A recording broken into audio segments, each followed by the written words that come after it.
Alright guys, here we go. This is a mask that I put off doing for years, mainly because I don't have a good visual of it. Keep in mind, this mask is only on screen in the movie for about 10 seconds. I got a few screen grabs from the movie, and I did the best I could to tell what I could, and the rest I pretty much just made up, so you're gonna have to cut me some slack here. Take the shine off. Just want to sand this whole mask down until it doesn't shine anymore. That's how you know it's good to go. You want to make sure your paint is going to stick, and this is the way to do it.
If you heard that loud noise, I just sat back and missed my chair and hit the concrete. Now I'm using my wood burning tool to add to the damage. What I want to do is just kind of take the edge off of this stuff. I want to melt some areas, but you know, this mask doesn't need to look like it's cut. All this damage should look like it's burned and been fried off, basically, more than cut off. So I don't want these edges to be hard and sharp.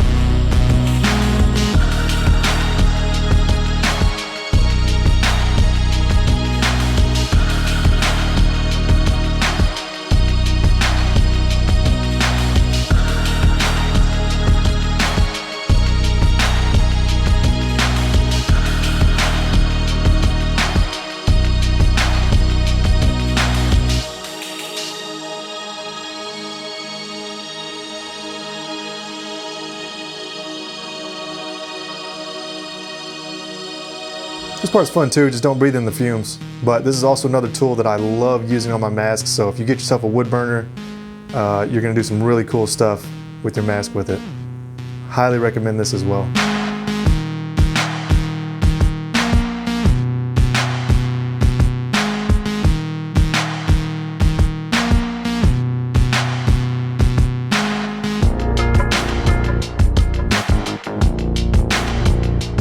Alright, now I'm going to fill up a bucket of water. If I had ice, I didn't have ice at the time, so I'm using tap water. But if I had ice water, it'd be even better. I'm going to turn on a burner on my stove, and this is the first time ever I'm trying to form a mask by heating it up this way. You know, you've seen me use a lighter to heat it, and that's usually when I do like smaller specific areas of the mask, but in this case, we need the whole mask to be bent and dented and misshaped. So I'm using a burner on my stove. If you have a gas stove, it might work faster. I'm also using welding gloves because I don't want to burn my hands, obviously, and those are perfect gloves for keeping my hands over the heat for a longer period of time. And basically I'm just keeping the mask over the heat until it starts getting very soft and formable, and then I'll hold it in a position and dip it in the water. So you see here, I get a bend on it and then I plant it in the water to instantly cool it and try to hold that shape.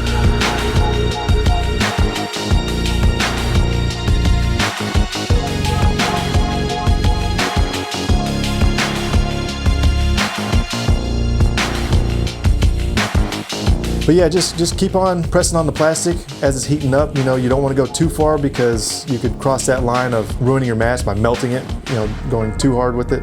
melting it too much, but you just want it soft enough to bend it and shape it to what you want, and then just hold it in place and dip it in the water.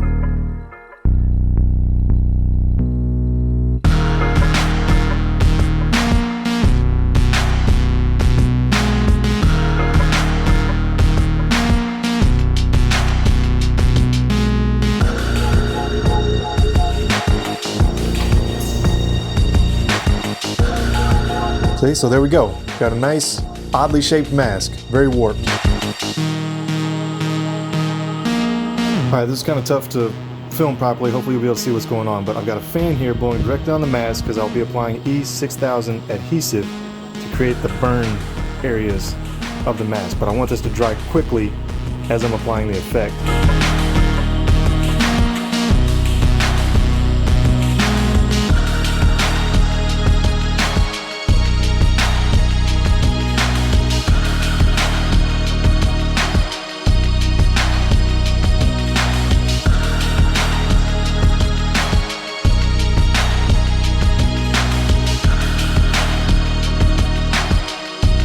I wanted these areas to kind of come off the mask, and you can see this toothbrush is giving it an awesome look. I mean, the texture looks fantastic. I wish I could say it dried like this, because the whole point of this is what I thought I was going to do is tap it with a toothbrush, create that texture, and that fan was going to dry it out while I was doing it, and it was going to hold and look exactly like you see it here at the end of me tapping with the toothbrush, like it was just going to stay that way. Unfortunately, it didn't work out. We'll get to that in a minute, but I tried.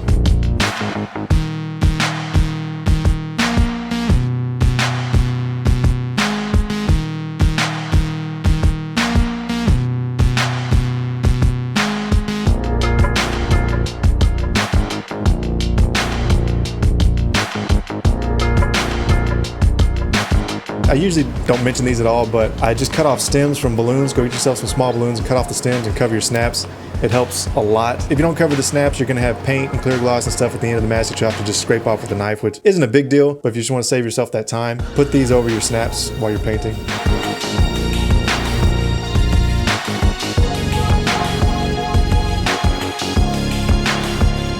This texture looks pretty good, but it settled quite a bit like I didn't want it to do. I tried my best to prevent that, but it did what it did. So I'm gonna use my wood burner tool to try to add a few more bumps and divots and stuff to make it really look melted. Because the point is, it's supposed to look like, it's not supposed to just look like the plastic melted, but it's supposed to look like it bubbled up and melting that way and burning that way, and then those little bitty bubbles burst. That's why if you give it a whole bunch of little divots, it's gonna look really good. Really sell the effect of like a toxic acid burn.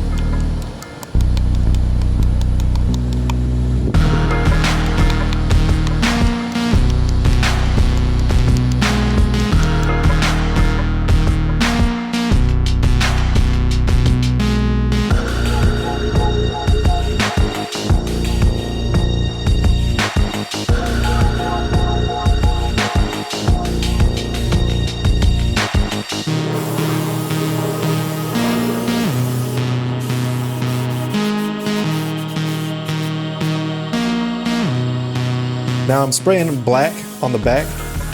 Black on back! I don't usually do this, but I wanted this mask to have a black backing. This is a vinyl decal from JDF Studios, which, you know, at the current moment, you can't buy anything from him anymore, supplies-wise, and you may not ever be able to buy them again, but you can make your own chevron, use some tape, some electrical tape, you know, there's red electrical tape out there, or just find another place to get these, or you can print vinyl stickers if you know anybody with a vinyl printer. I have templates in my Etsy shop. They're only $1.35. You can go get the template and make the exact size chevron that you need, and then just print it out and have someone print it on some sticky paper or vinyl if you have it.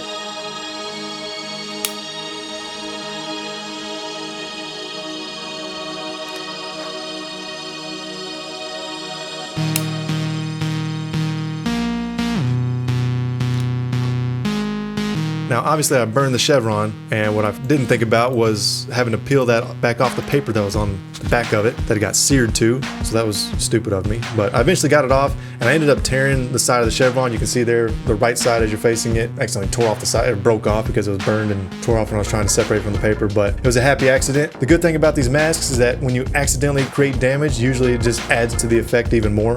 Now this is moccasin brown. It doesn't have to be that specific, just a light brown. And I'm dipping a rag in some water, just a cheapo dollar store rag, and I squeeze it, make it real damp. Don't have it dripping wet, just make sure it's damp. Dip it in the paint, rub it into the rag real good, and that's gonna help move it around the mask, but you're just basically smearing this. I'm gonna do layers of color here. So we're gonna start light brown, go dark brown, then go black. And we're just gonna smear it all over the mask basically.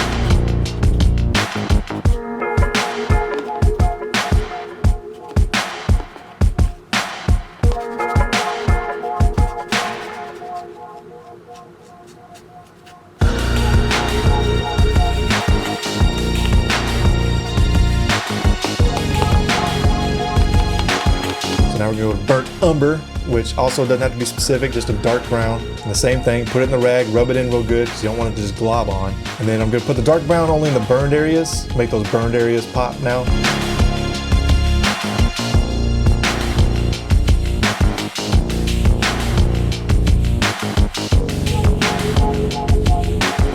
Now remember guys, I've said this in previous videos and I should stress it more often, but texture is everything on these masks. The way I see it is paint gives your mask color, but texture and damage gives your mask a story. That's why I can't emphasize enough how much it's worth doing texture and damage and just giving your mask that realism, because it's the difference of someone saying, oh, you painted that to look like it's dirty, that's pretty cool, versus someone saying, wow, that mask looks like it's been through something. Where did that dirt and damage come from? Like, it's much more believable when you add that texture, and it's strictly a matter of patience.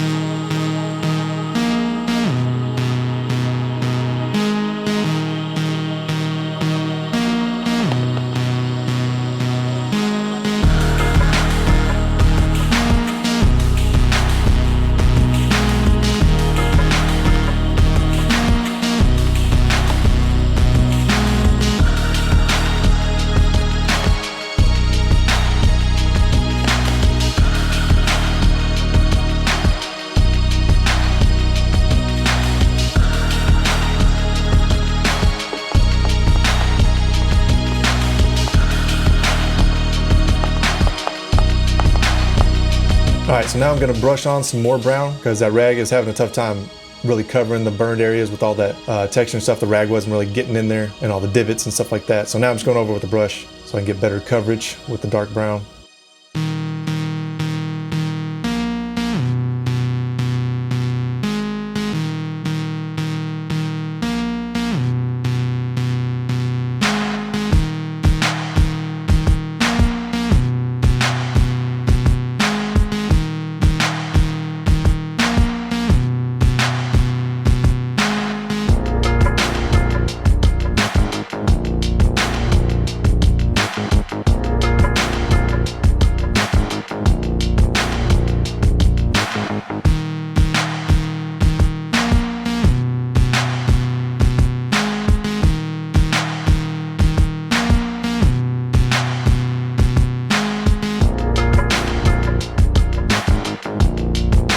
This is something I like to do a lot, is paint over these vent holes like that. If you just brush across them, it creates a very cool look.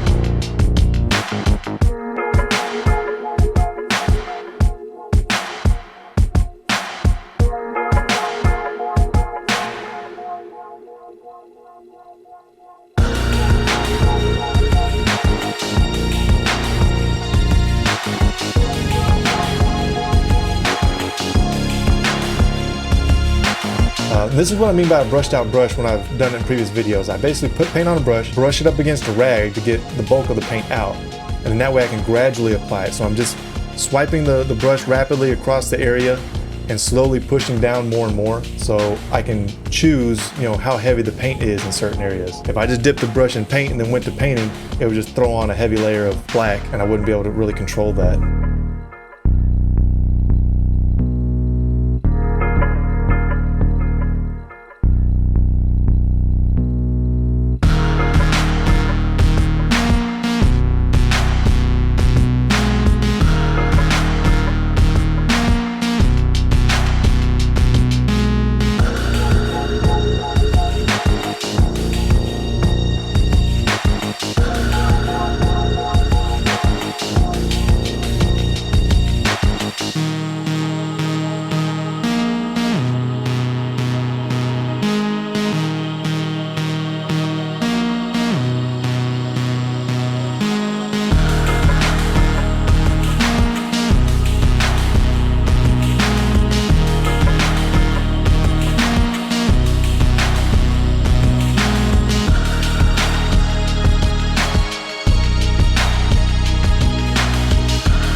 water looks dirty because I've used it to clean out brushes. Doesn't matter. I'm just putting some water on a rag, just getting the rag real damp, but not dripping wet again. And here I'm gonna do the poke and twist. You've seen me do this a million times. I love this effect. I basically just push and twist at the paint to take some of it off, but also give it that nice distressed effect. And look at that, I love that effect. It looks so cool.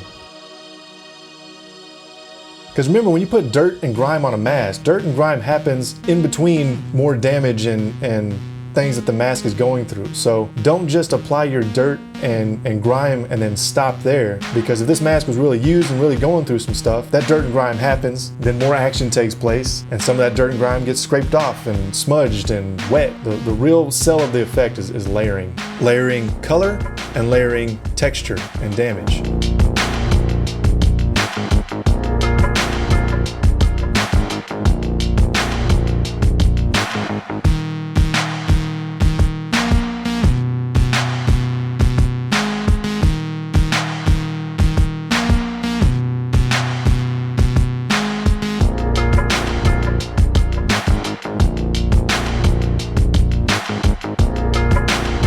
You guys know this is also one of my favorite effects. I'm using my X-Acto knife, not too aggressively, but I'm scraping it across the top of the paint and the damage. And you can see it just reveals just little bits of the paint beneath and really gives it a nice look and a nice effect.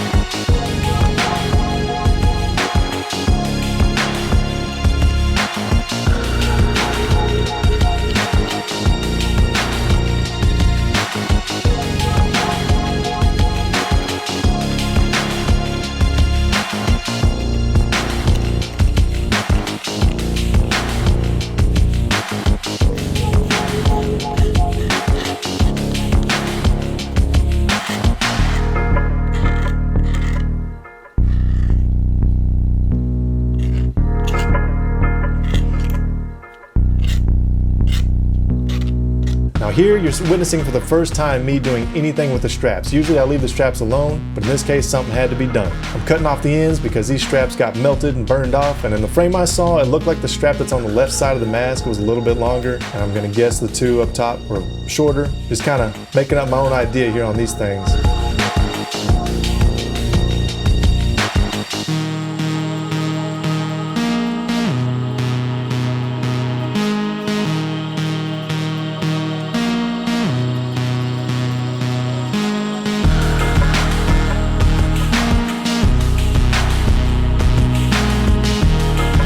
Get my handy dandy lighter. You're gonna burn it, melt those edges so it's not just frayed fabric, but it actually looks like it was, burned by toxic waste.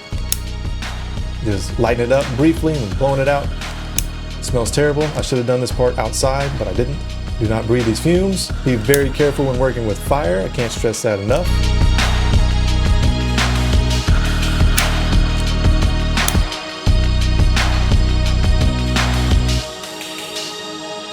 Here, this is a fun part. I'm gonna put some E6000 on these snaps because I don't want these buttons looking that clean. So I'm gonna put some E6000 on these snaps, then I'm gonna light that E6000 on fire.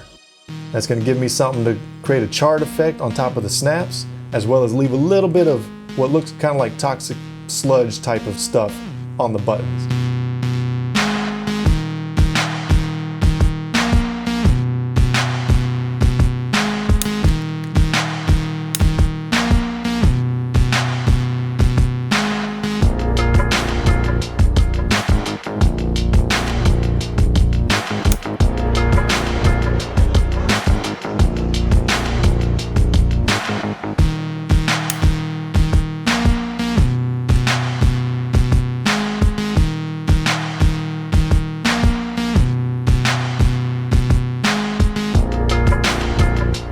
You can do the same thing with like rubber cement if you don't have E6000, but the E6000 is available everywhere. I've seen that at Hobby Lobby and Walmart and Lowe's. I mean, just everywhere. But if you can't get it, just find some rubber cement, multi-purpose cement, something like that.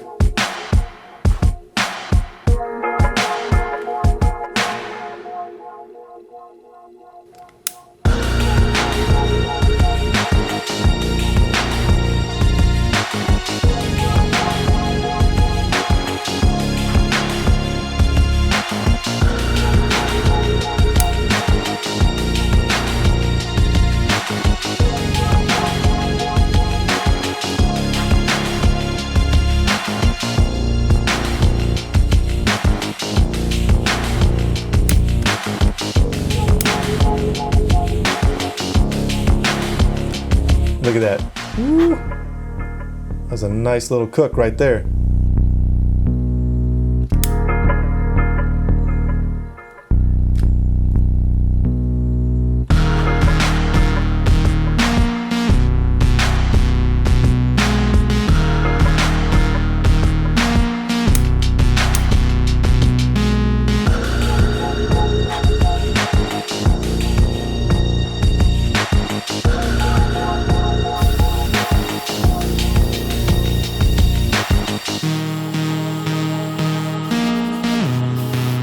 I also hit the buttons and straps with some lacquer because I don't want that black soot stuff coming off every time I handle the mask, and I just want to make sure nothing's going to come off of those.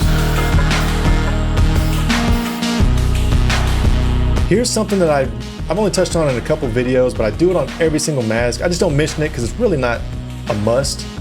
But if you've ever made a mask and you put your clear coat finish on, you'll feel these little bitty burrs. It's still not 100% glass smooth most of the time. But if you get a plain piece of paper, and I just use a scratch pad every time I get it, plain piece of paper, and go over your entire mask, just rub it down, basically like an extremely high-grade sandpaper, and you're buffing that clear coat finish. And if you just rub it, just like you're sanding it, and then just test it with your fingers, you're gonna notice a difference. It's gonna go from smooth to glass smooth to like exactly what you want smooth. And there's almost no way for me to convey this in video, and that's part of the reason I never touched on it in my other videos, because until you do it for yourself, you really can't tell what I'm talking about. You just have to trust me.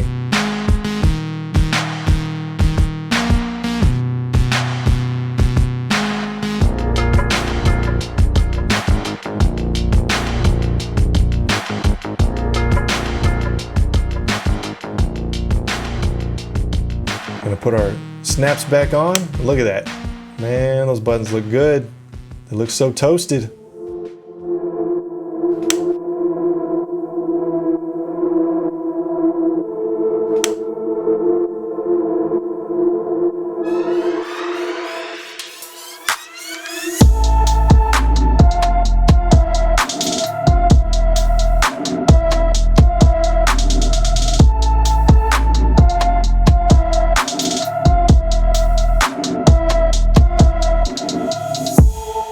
I hope you guys like how it turned out. Thank you so much for watching. If you do like this mask, please click the like button and share this video. Thank you.